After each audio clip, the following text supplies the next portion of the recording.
Bismillahirrahmanirrahim. Assalamualaikum warahmatullahi wabarakatuh. Alhamdulillahirabbil alamin wassalatu wassalamu ala sayyidina Muhammadin wa ali thayyibin thahirin. Ya kan wa akhwati, alhamdulillah pada kesempatan kali ini kita masih bisa melanjutkan belajar kita. Insya Allah pada kesempatan kali ini kita akan melanjutkan masih berkaitan dengan tentang jamak, ya, isim jamak.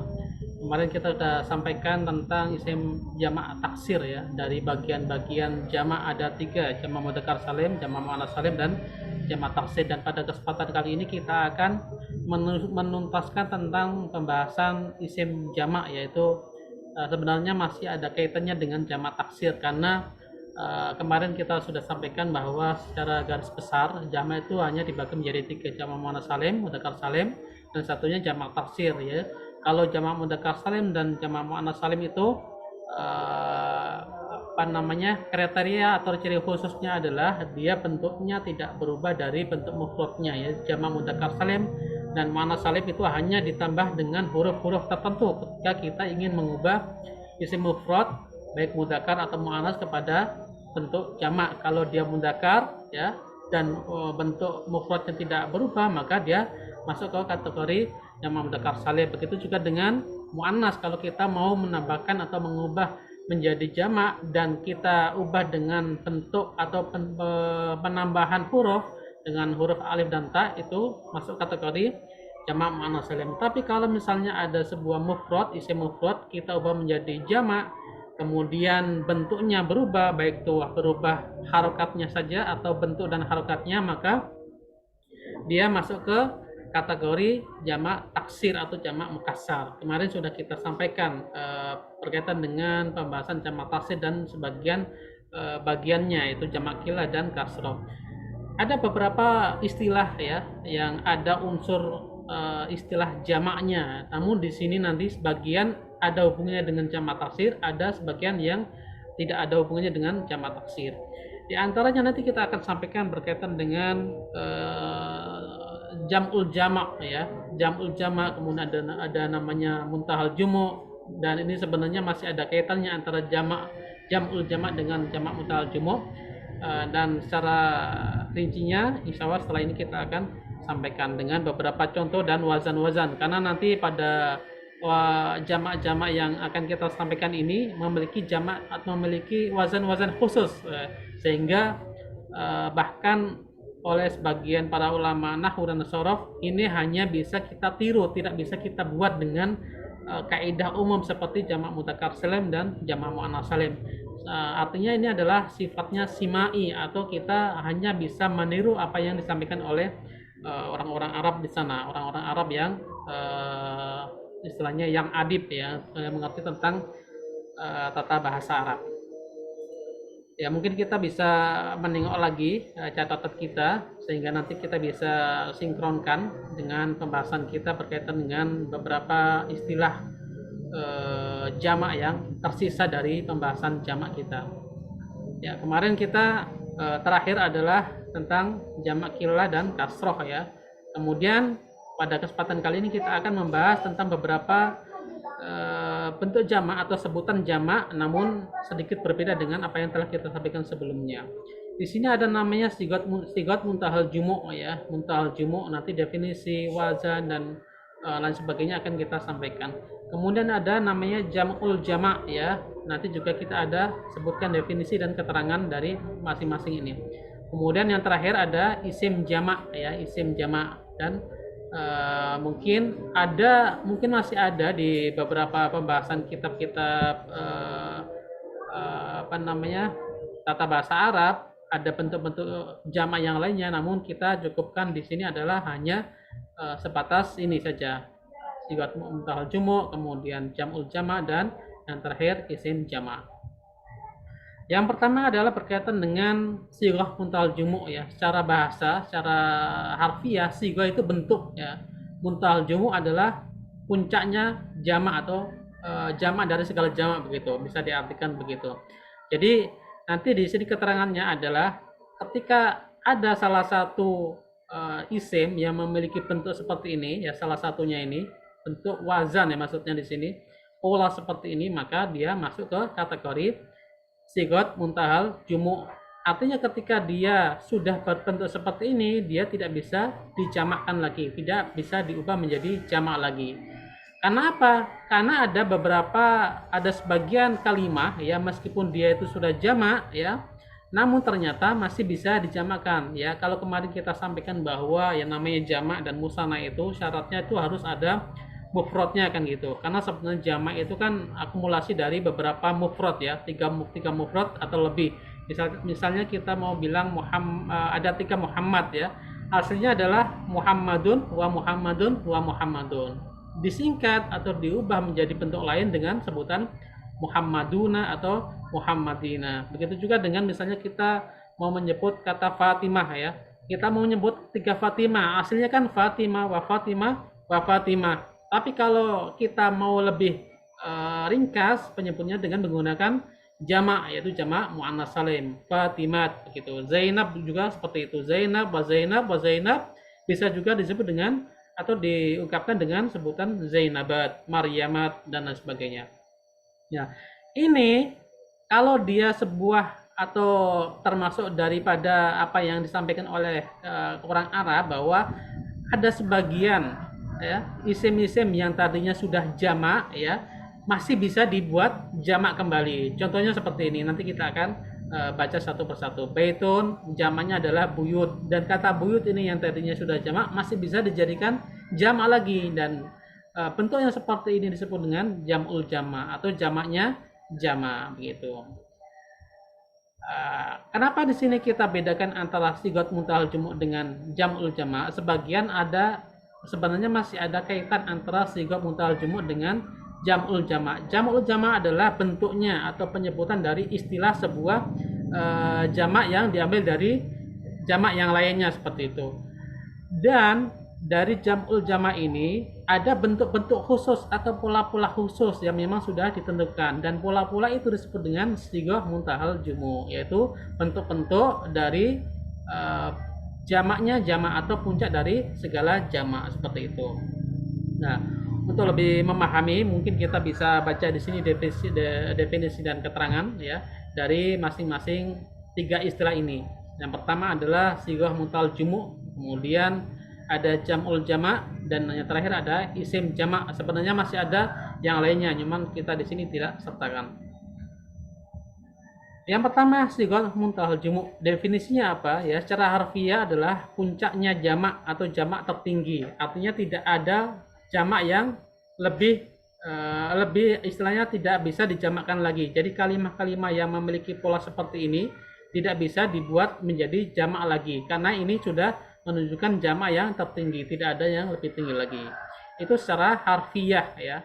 Maksudnya apa? Maksudnya di sini dalam istilah nahwu dan shorof yang dinamakan dengan sigoh muntahal jumu adalah itu setiap jamak ya berwazan ya muntahal jumu. Maksudnya ini sigohnya bentuknya seperti ini, tidak dapat dijamak lagi ya.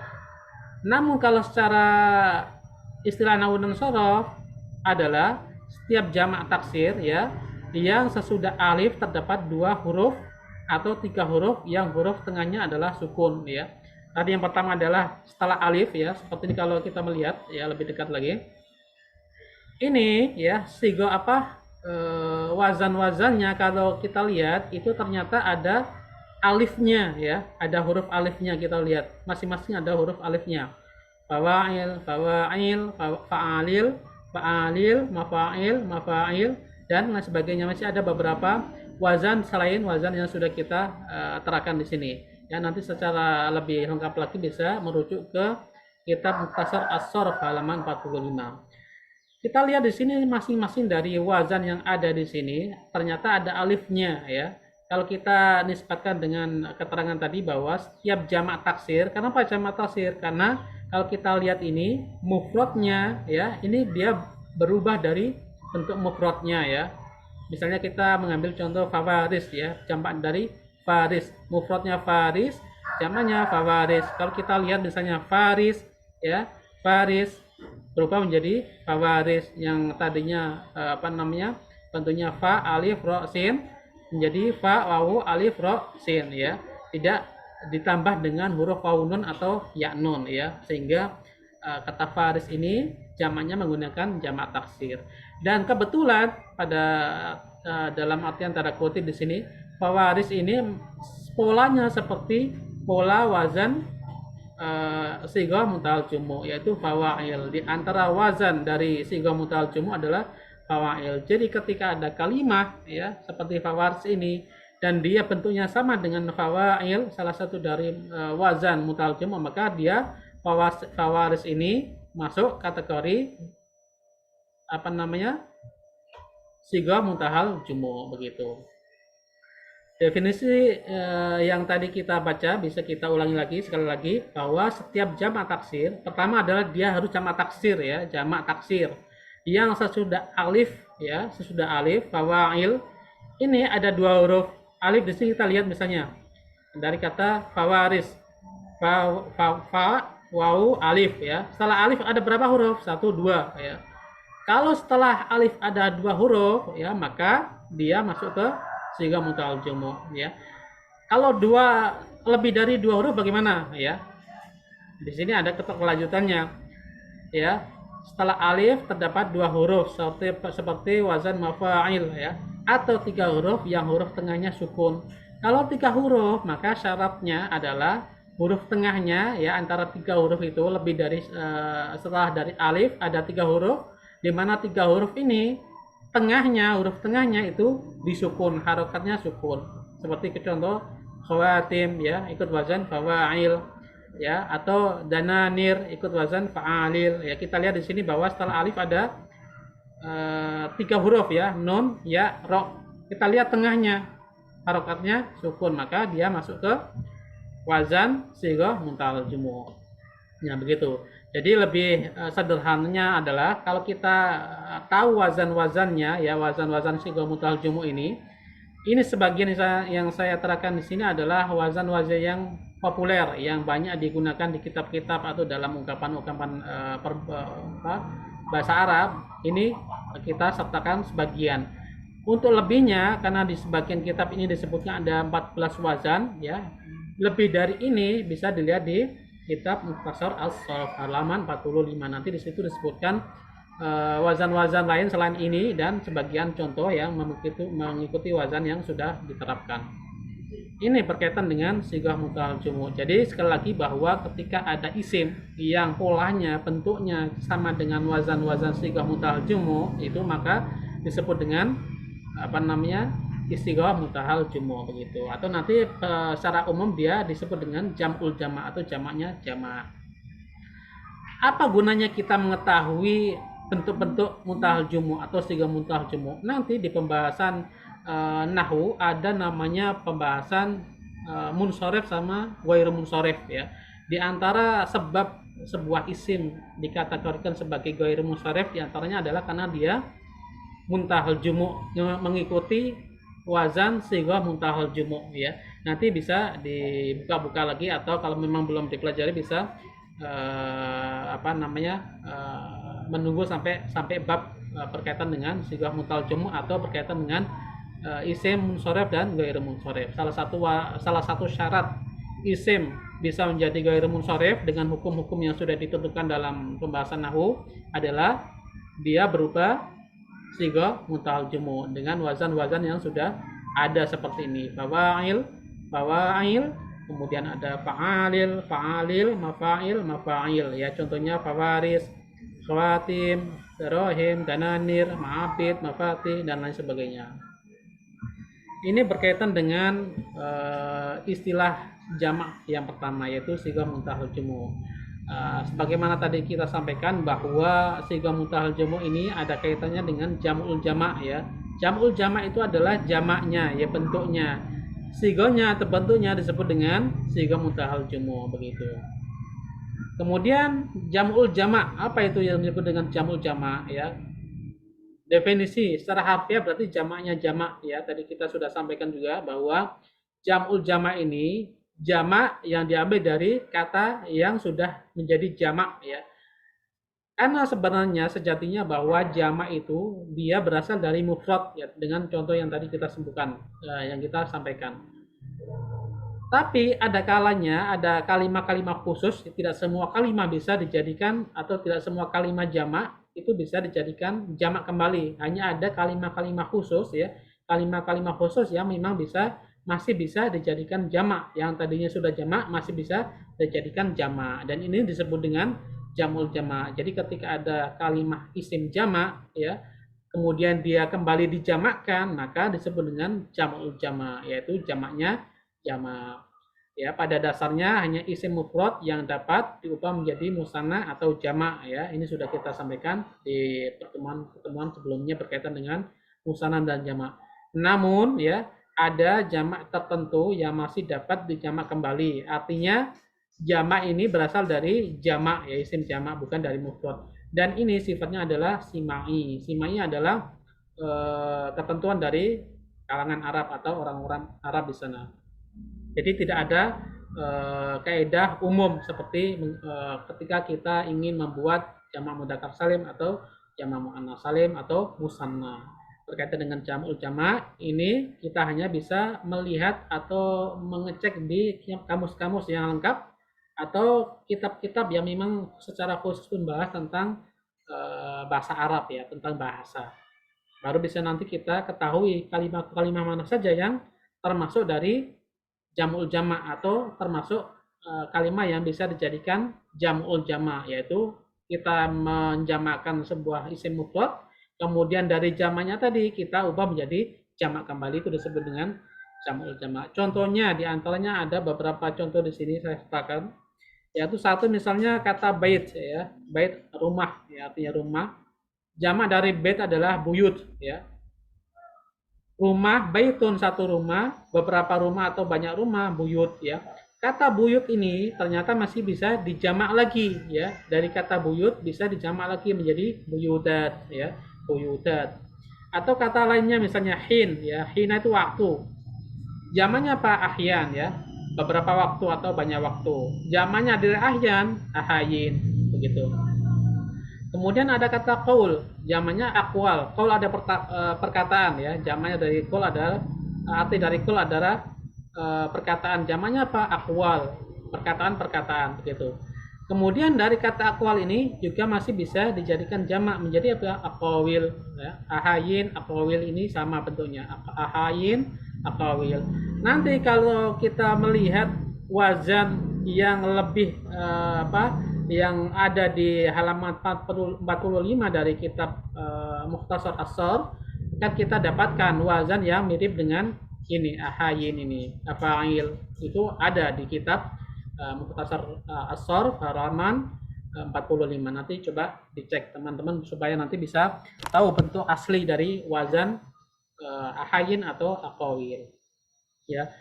Namun kalau jamak buyutat ini dia ternyata menggunakan jamak muannats salim ya, seperti ini ya, karena dia ini diambil dari jamak taksir, karena setiap jamak ya, setiap jamak yang bukan manusia itu di dalam hukum nahwu dan syaraf dihukumi sebagai muannats, maka dia ketika dia dijadikan jamak maka dia menggunakan jamak taksir, jamak muannats salim begitu. Ini pembahasan yang kedua berkaitan dengan jamul jamak, yaitu jamaknya jamak yang diambil dari kalimat yang sudah menjadi jamak ya, karena ini tidak memiliki kaidah umum seperti mudzakkar salim sama muannats salim, mungkin kita tidak sertakan coret-coretan ya, karena ya, ketika kita mau membuat itu tidak bisa. Kenapa? Tidak semua isim bisa dijadikan jamak jam'u jamak. Jadi hanya isim-isim tertentu yang bisa diubah menjadi jam'ul jamak, dan itu sifatnya kita harus mengecek langsung ke kamus-kamus bahasa Arab yang relatif lengkap sehingga bisa kita tentukan atau bisa temukan jamaknya jamak dari sebuah kalimat tertentu yang ingin kita lihat, misalnya itu apa bentuknya, seperti apa begitu.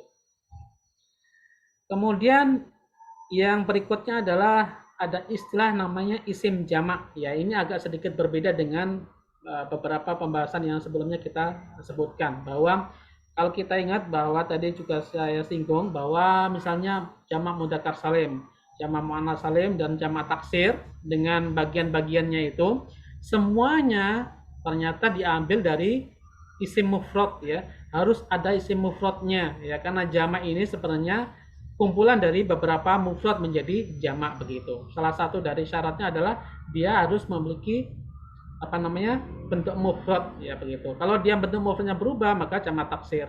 Kalau bentuk mufradnya tidak berubah bisa jamak mudzakkar salim, bisa jamak muannats salim dengan pembahasan yang sudah kita sampaikan. Tapi kalau isim jamak ya, isim jamak tidak seperti itu, karena nanti di keterangan bahwa ternyata isim jamak ini dia tidak memiliki mufrad ya. Maknanya jamak tapi dia tidak memiliki mufrad. Jadi hanya makna saja yang menunjukkan makna jamak. Sebenarnya dia mufrad, cuma dia memiliki makna jamak. Sehingga apa? Tidak sama dengan jamak mudzakkar salim atau muannats salim. Kemudian definisi ya. Isim jamak itu apa? Definisinya adalah kalimat yang menunjukkan makna jamak namun tidak memiliki mufrad ya. Tadi sudah kita sampaikan, ini sifatnya simai juga, artinya sudah ditentukan oleh kalangan Arab. Hanya mereka atau hanya melihat kamus baru kita bisa mengetahui bahwa yang apa, sebuah kalimat itu masuk pada isim jamak. Jadi tidak bisa dibuat secara manual seperti jamak mudzakkar salim atau jamak muannats salim. Ya, jadi secara makna sekali lagi bahwa secara makna dia jamak tapi dia tidak memiliki mufrad. Ya, kenapa? Sebenarnya dia itu mufrad tapi dia memiliki makna jamak. Contohnya ada beberapa contoh di sini saya sertakan. Ada kata misalnya qaum ya, qaumun, ummatun, sya'bun, thaifah ya. Qaum ini kaum, umat juga, sya'bun ini diartikan bangsa, thaifah kelompok atau golongan. Secara makna kalau kita perhatikan bahwa kata-kata yang ada di sini kaum, ummah, sya'bun, thaifah ini kalau kita perhatikan itu ya tidak mungkin hanya satu dua orang. Kaum misalnya sebuah kaum, sebuah umat, sebuah bangsa ini tidak mungkin hanya terdiri dari satu dua orang, bahkan bukan hanya beberapa orang, bisa puluhan, ratusan atau ribuan ya. Makanya apa ini dikatakan sebagai isim jamak. Kenapa? Dia dari kata kaum, umat, sya'bun, thaifah ini tidak ada bentuk mufrad ya, sehingga tidak dikatakan sebagai jamak-jamak yang lainnya, yang tiga itu mudzakkar salim, muannats salim dan muannats salim. Kemudian keterangan ya, mungkin bisa lebih jelas nanti kalau kita melihat keterangan di sini bahwa keterangan dari isim jamak adalah yaitu bermakna jamak. Ya, pertama dia bermakna jamak, ya kaum, ummah dan lain sebagainya ini kalimat-kalimat ini memiliki makna jamak. Kenapa? Karena maknanya ya isinya itu banyak orang ya, kaum, umat, sya'bun, thaifah. Namun secara lafaz atau kalau kita lihat katanya, kata kaum, umat dan lainnya ini adalah mufrad ya. Secara lafaz dia mufrad, namun makna yang dikandungnya mengandung makna banyak, maka disebut dengan isim jamak begitu. Sehingga dapat diubah menjadi musanna dan atau jamak. Jadi maksudnya begini, karena musanna dan jamak itu ya itu kan apa syaratnya itu harus dia memiliki atau misalnya ketika kita membuat musanna dan jamak maka kita harus melihat mufrad kan gitu. Kemarin kita dalam menjelaskan berkaitan dengan cara membuat musanna dan jamak itu kita harus melihat mufradnya. Kalau kita sudah dapatkan mufradnya, kalau kita mau ubah menjadi musanna maka tinggal ditambah alif nun atau ya nun. Kalau kita mau ubah menjadi mudzakkar salim atau muannats salim ya ditambahkan dengan wawu nun atau alif ta kan gitu. Maka harus melihat mufradnya. Karena di sini disebutkan bahwa sebenarnya isim jamak ini adalah kalimahnya adalah mufrad, maka kalimat-kalimat ini bisa diubah menjadi musanna atau jamak ya, seperti misalnya kata kaum ya. Kaum ini yang bermakna kaum. Gimana kalau kita mengubah menjadi musanna? Ya sama seperti kaidah yang sudah kita sampaikan, yaitu dengan cara menambahkan alif nun atau ya nun. Alif nun ketika dia rafa, ya nun ketika dia nasab atau jer ya. Kemudian jamak tergantung nanti penggunaan masing-masing kaum, umat dan sya'bun segala macam ini. Apakah dia penggunaannya dia menggunakan jamak taksir atau jamak mudzakkar salim atau muannats salim, itu nanti juga bisa diperhatikan. Kalau dia penggunaannya dia taksir, maka diubah menjadi jamak taksir. Tapi kalau dia memenuhi syarat sebagai kita ingin mengubah jadi mudzakkar salim atau muannats salim, maka juga bisa kita ubah menjadi jamak muannats salim atau jamak mudzakkar salim. Nanti tergantung juga penggunaannya. Meskipun kita bisa ubah menjadi jamak mudzakkar salim atau muannats salim, tapi penggunaannya adalah menggunakan jamak taksir, maka kita ketika menggunakannya juga harus menggunakan jamak taksir. Artinya kita menyesuaikan dengan penggunaan yang sudah lazim digunakan dalam bahasa Arab secara fasih, ya, secara fusha. Ini beberapa istilah yang tersisa berkaitan dengan jamak, ya. Satu, sighah mutahal jumu', di mana sighah mutahal jumu' ini adalah sebenarnya kumpulan dari wazan-wazan yang berkaitan dengan jam'ul jamak, yaitu jamaknya jamak, ya. Dan ketika dia ada sebuah jamak, ya, sebuah jamak, ini hukum khususnya, ketika ada sebuah jamak memiliki wazan yang terdapat dalam sighah mutahal jumu' ini, ya, fa'in dan lain sebagainya, maka dia sudah tidak bisa lagi dijadikan jamak kembali karena ini sudah puncaknya jamak, ya, tidak ada lebih tinggi dari bentuk jamak yang sudah ditentukan wazan-wazannya. Kemudian yang terakhir adalah jika ada sebuah kalimat di mana kalimat ini secara isi, secara makna menunjukkan makna banyak, namun dia tidak memiliki mufrad, bentuk mufradnya, maka dia disebut dengan isim jamak. Karena sebenarnya isim-isim ini adalah memang sudah mufrad, artinya tidak seperti jamak mudzakkar salim atau jamak taksir atau jamak muannats salim yang memiliki bentuk lain, yaitu bentuk tunggalnya. Karena jamak sebenarnya diambil dari isim-isim yang mufrad atau bentuknya tunggal. Kemudian sebagai muqaddimah atau pengantar dari pembahasan setelahnya, nanti kita setelah ini akan menyampaikan berkaitan dengan pembahasan baru, yaitu berkaitan dengan pembagian isim jika dilihat dari sudut pandang lain. Kemarin kita sudah sampaikan beberapa pembagian isim kalau dilihat dari misalnya jumlahnya, bilangannya, kemudian gendernya, kemudian lain sebagainya.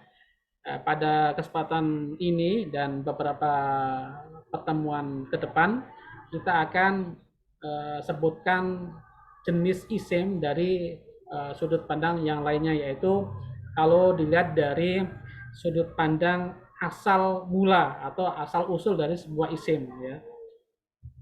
Nanti akan kita sampaikan atau kita telusuri ada bahwa isim-isim tertentu dia memiliki akar kata, ada dia diambil dari isim yang lain, ya.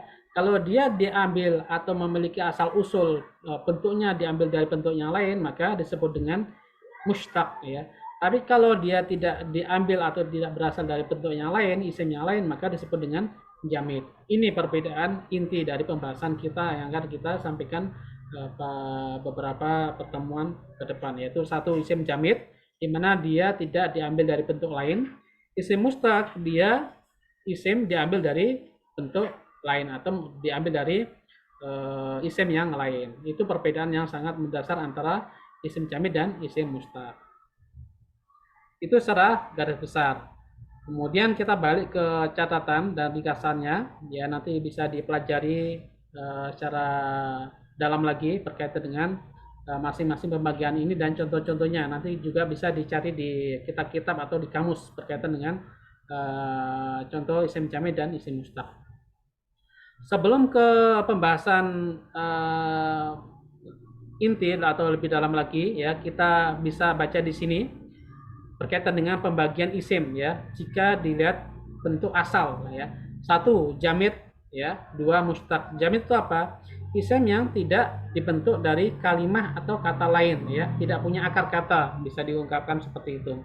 Ketika sebuah isim dia tidak memiliki akar kata, tidak diambil dari kata yang lain, maka disebut dengan jamid. Nanti setelah ini contohnya akan kita sampaikan. Kemudian mustaq apa? Mustaq adalah isim yang dibentuk dari kalimat lain atau kata lain, ya, punya akar kata. Ketika ada sebuah isim diambil dari kalimat lain, maka isim itu disebut dengan isim mustaq. Dan masing-masing ini antara jamid dan mustaq ini juga nanti ada bagiannya masing-masing ya. Nanti kita akan sebutkan juga apa saja atau bagian apa saja jamid dan mustaq.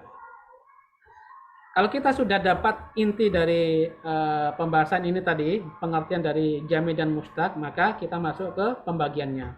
Yang pertama adalah pembagian dari isim jamid, yang mana tadi tidak diambil dari kalimat lain. Jadi sebuah isim dia tidak diambil dari kalimat lain atau bentuknya tidak berasal dari kalimat lain. Dibagi menjadi dua. Yang pertama zat, yang kedua makna. Zat itu apa? Zat itu kalau kita lihat contohnya di sini ada insan, kitabun, syajarun, syamsun. Itu kalau kita amati ternyata kalimat-kalimat ini bisa kita lihat, bisa kita rasakan ya. Ada bendanya, nampak bendanya ya. Kalau bentuknya seperti ini, insan, kitab, syajarun, syamsun, apalagi qamarun, ardun, sayaratun dan lain sebagainya, maka kalau ada bendanya, nampak bendanya disebut dengan zat atau dalam istilahnya bisa dalam bahasa Indonesia ya, zat itu konkret ya, nampak bendanya. Kemudian bagian yang kedua, makna. Makna apa? Makna adalah isim yang tidak nampak bendanya atau abstrak. Seperti apa contohnya? Ilmun, rahmatun, maghfirah, iman, dan lain sebagainya. Kalau kita bandingkan antara yang atas dengan yang bawah, ya, itu bisa kita bedakan. Insan ya, insan manusia, kitabun, buku, kitab, syajarun, pohon, syamsun, matahari, qamarun, bulan, itu semua kan kalau kita lihat nampak ada bendanya kan gitu. Tapi berbeda dengan contoh-contoh yang bawah seperti ilmu. Ilmu ini tidak bisa kita lihat ya, bentuknya abstrak. Rahmah, kasih sayang, maghfirah, ampunan, kemudian apalagi iman dan lain sebagainya. Ini isim-isim seperti ini yang sifatnya abstrak ini disebut dengan makna. Kalau yang bisa yang nampak bendanya ya, sesuatunya disebut dengan zat.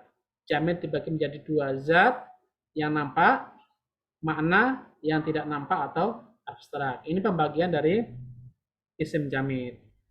Kemudian sebelum kita melanjutkan ke pembagian atau bagian-bagian dari isim mustaq, di sini ada penjelasan dari pembahasan jamid khususnya, karena nanti akan berpengaruh ketika kita mengikuti pendapat atau pandangan berkaitan dengan pembagian. Misalnya begini, karena tadi kita sebutkan bahwa isim jika dia memiliki akar kata ya, maka disebut dengan mustaq. Kalau dia tidak memiliki akar kata, maka disebut dengan jamid.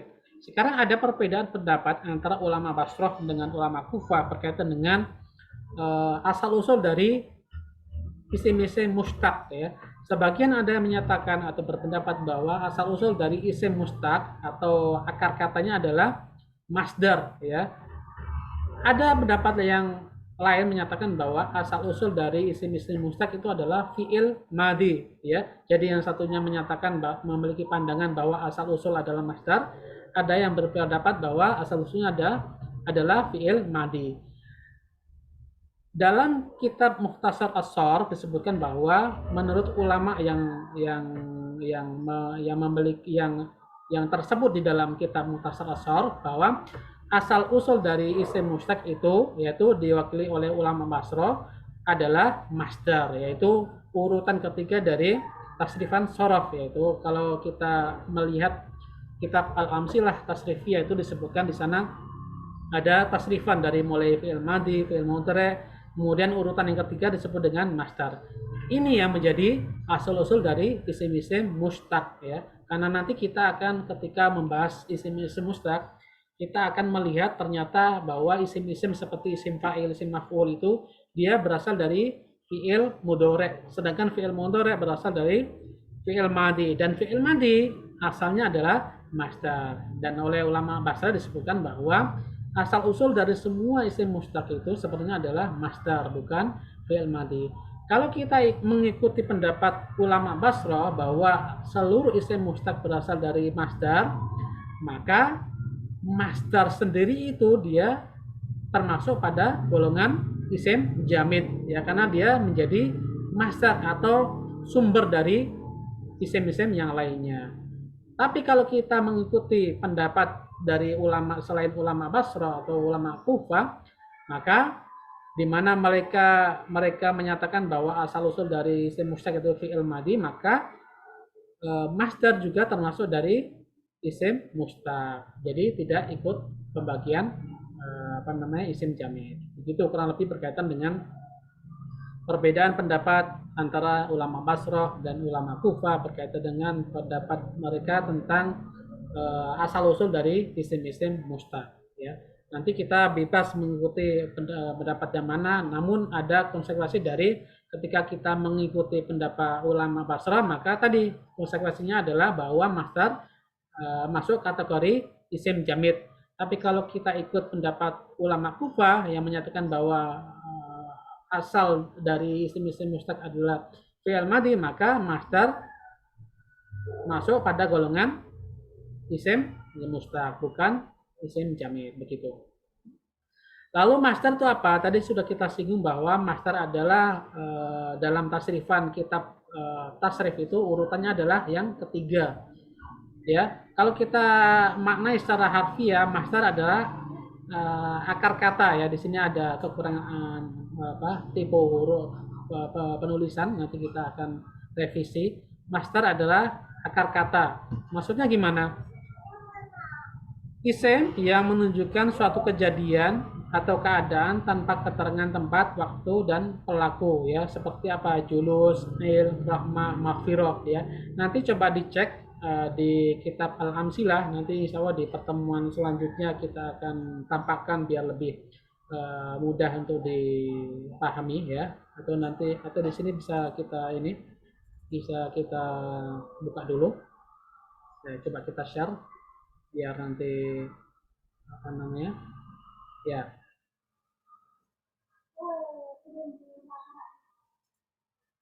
kita coba share, ya.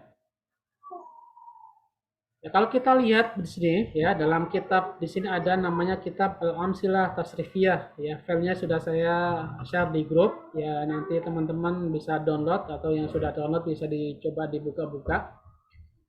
Ya, di sini adalah kumpulan dari tasrifan fiil-fiil, ya, dari sulasi mujarrad, sulasi mazid, rubai mujarrad, dan lain sebagainya.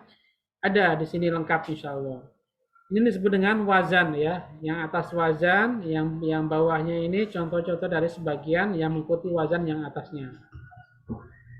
Ya, ini sebenarnya adalah pembahasan dari fiil atau pembahasan dari sorof 1, ya, berkaitan dengan fiil, ya.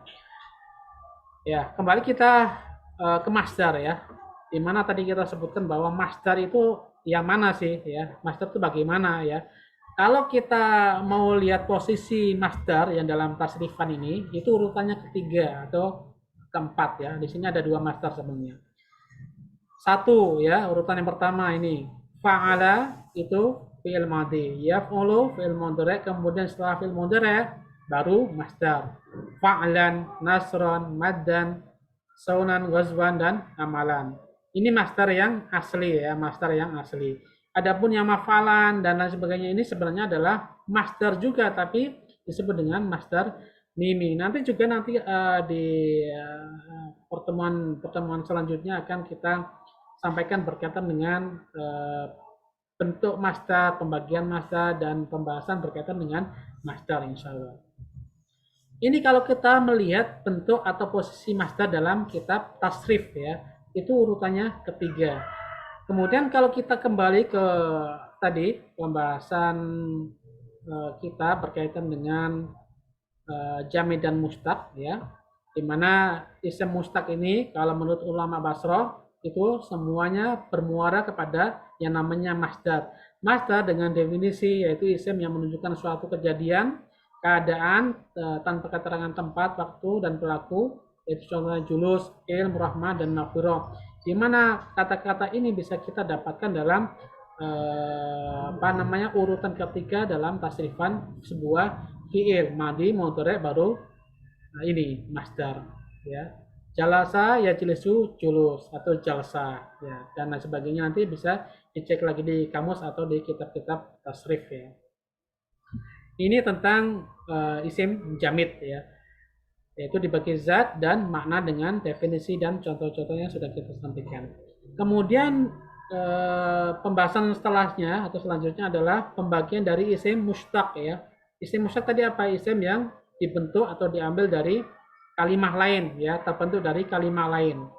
Ada kalanya isim mustaq itu dia ya sifatnya ghairu wasfi ya. Ada wasfi, ada ghairu wasfi, ada wasfi. Ini juga bisa dibalik, isim mustaq dibagi menjadi dua, wasfi sama ghairu wasfi. Ini saya taruh di atas karena nanti saya lebih dahulukan pembahasan isim mustaq ghairu wasfi karena relatif lebih pendek dibanding isim-isim mustaq yang wasfi. Ini salah satu atau sebab kenapa saya dahulukan ghairu wasfi, baru wasfi. Jadi pembagian wasfi dari wasfi ini tidak penting, mana urutannya yang terlebih dahulu. Ghairu wasfi itu apa? Ya secara ringkasnya bahwa ghairu wasfi itu nanti isim yang tidak dapat menjadi sifat ya, sifat yang ada di pembahasan nahwu itu. Karena nanti di pembahasan nahwu ada namanya pembahasan tawabi ya. Tawabi itu ada namanya sifat, ada naat, ada ataf, taukid dan badal ya. Naat ini salah satu kriteria atau syarat utama ketika dia ingin dijadikan naat dalam sebuah susunan kalimat. Salah satu syarat utamanya adalah dia harus berasal dari isim sifat ya. Isim sifat itu diambil dari pembagian isim-isim mustaq yang masuk ke kategori wasfi. Maka dia disebut dengan wasfi. Kenapa? Karena dia bisa menjadi isim sifat, menjadi sebuah sifat dari sebuah isim. Ketika sebuah kalimat seperti ini bisa menjadi sifat ya, maka disebut dengan wasfi. Kalau dia tidak bisa menjadi sifat disebut dengan ghairu wasfi. Atau bisa kita balik ya. Ghairu wasfi contohnya misalnya nanti kita juga sebutkan apa saja isim zaman, isim makan, isim alat. Maka kalau kita sudah tahu bahwa sebuah kalimat ini adalah isim zaman atau isim makan atau isim alat, maka dia tidak bisa dijadikan menjadi sifat. Tapi kalau dia masuk ke kategori isim mustaq yang wasfi, diantaranya ada isim fa'il, isim maf'ul, isim tafdil, mubalaghah, musyabbahah, maka dia bisa menjadi sifat dalam susunan nahwu begitu ya. Apakah secara mutlak selain isim mustaq wasfi itu tidak bisa menjadi sifat? Bisa, tapi nanti ada ketentuan khususnya, yaitu diantaranya dengan menambahkan ya nisbat di belakangnya. Itu di pelajaran setelahnya atau nanti di nahwu akan diajarkan cara membuat sifat dari selain isim-isim sifat gitu ya. Jadi isim mustaq dibagi menjadi dua, ghairu wasfi, yang kedua wasfi. Ghairu wasfi contohnya miftah, kemudian ada mal'ab, ada mauqib, ada maulid. Yang wasfi contohnya nasirun, mangsurun, mukrimun, hasanun. Bentuk-bentuk seperti ini sebenarnya mewakili dari nanti kita akan sampaikan ya, isim zaman, isim makan, isim alat. Kemudian ada nasirun, mangsurun, mukrimun, hasan. Ini ada isim fa'il, isim maf'ul, isim fa'il lagi, kemudian di sini ada sifat musyabbahah. Insya Allah lebih detailnya akan kita sampaikan di pertemuan selanjutnya, masih berkaitan dengan pembahasan jamid dan mustaq. Di pertemuan selanjutnya akan kita lebih jelaskan secara rinci bagaimana kriteria, kemudian bagaimana penggunaannya dan bagaimana membuat dari masing-masing bagian isim mustaq khususnya ya. Isim mustaq nanti ada namanya yang dari wasfi, ada isim zaman, ada isim makan, isim alat. Nanti semua ini masing-masing ada cara membuatnya. Begitu juga dengan isim mustaq yang wasfi, isim fa'il ada caranya, isim fa'il, kemudian ada isim maf'ul dan lain sebagainya. Insya Allah akan kita sampaikan di pertemuan selanjutnya. Mungkin pada kesempatan ini kita sampaikan cukup di sini, sampai di sini. Kurang lebihnya kami ucapkan atau sampaikan mohon maaf. Jika nanti ada kekeliruan atau kekurangan, insya Allah kita akan tambahkan dan revisi. Walhamdulillahirabbil alamin. Wassalamualaikum warahmatullahi wabarakatuh.